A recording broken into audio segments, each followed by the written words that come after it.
Hello guys, Monday morning பார்த்தீங்கன்னா வந்து பிரேக்ஃபாஸ்ட்டுக்கு சட்னி தான் வந்து ட்ரை பண்ணியிருந்தேன் டிஃப்ரெண்ட்டாக. தோசைக்கெலாம் தொட்டு சாப்பிடலான்னு சொல்லிட்டு இந்த சட்னி வந்து பண்ணியிருந்தேன். டேஸ்ட் வந்து சூப்பராகவே இருந்துச்சு. இதுக்கு வந்து பார்த்தீங்கன்னா 2 வெங்காயம் எடுத்திருக்கேன், 4 தக்காளி எடுத்திருக்கேன், 10 பல்லு பூண்டு எடுத்திருக்கேன். ஃபஸ்ட்டு வந்து வெங்காயத்தையும் அப்புறம் வந்து பூண்டையும் வந்து அரைச்சி எடுத்துக்கலாம். அரைக்கும் போது கொஞ்சம் கோஸாக அரைங்க, ரொம்ப ஃபைன் பேஸ்ட்டாக அரைக்காதீங்க. அதுக்கப்புறம் பார்த்தீங்கன்னா வந்து கட் பண்ணி வச்ச தக்காளியை போட்டு அரைச்சி எடுத்துக்கலாம். இது கூடவே வந்து காஞ்ச மிளகாவும் போட்டு அரைச்சி எடுத்துக்கலாம். நான் வந்து மறந்துட்டேன், அதனால வந்து தனியாக அரைச்சி எடுத்துக்கிட்டேன். தாளிக்கிறது பார்த்தீங்கன்னா நம்ம எப்பவுமே பண்ணுற மாதிரி தான். எண்ணெய் விட்டு கடுகு, உளுத்தம் பருப்பு, அப்புறம் கருவேப்பிலை போட்டு தாளித்து எடுத்துக்கோங்க. அப்புறம் அந்த அரைச்ச பேஸ்ட்டை ஊற்றிட்டு எவ்வளோ தண்ணி வேணுமோ அவ்வளோ தண்ணி ஊற்றிக்கோங்க. அப்புறம் நல்லா கொதிக்க விடுங்க. லாஸ்ட்டாக என்ன பண்ணோன்னா தோசை மாவில் தண்ணி ஊற்றி கலக்கி அதோட ஆட் பண்ணால் வந்து திக்னஸ் வந்துடும் சட்னிக்கு.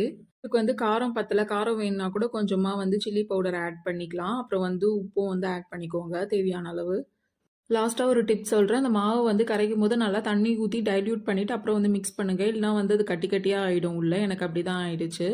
டேஸ்ட் வந்து பார்த்தீங்கன்னா வந்து சூப்பராக இருந்துச்சு. நம்ம சின்ன வயசில் வந்து இட்லி கடையில் வாங்கி சாப்பிடுவோம்ல, அந்த மாதிரி மெமரிஸ்லாம் வந்து கொண்டு வந்துச்சு எனக்கு. நீங்களும் ட்ரை பண்ணி பாருங்கள்.